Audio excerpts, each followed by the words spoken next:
بهم اعتماد کن. چشاتو ببند. همه با هم رفتیم تعطیلات. با هم سوار قایق شدیم و من ماهیگیری یادت دادم.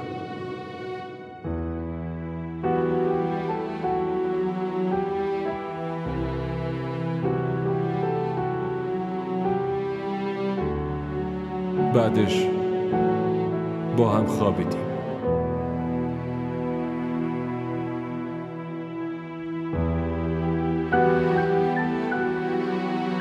کنار هم گفتیم کاش صبح نشه.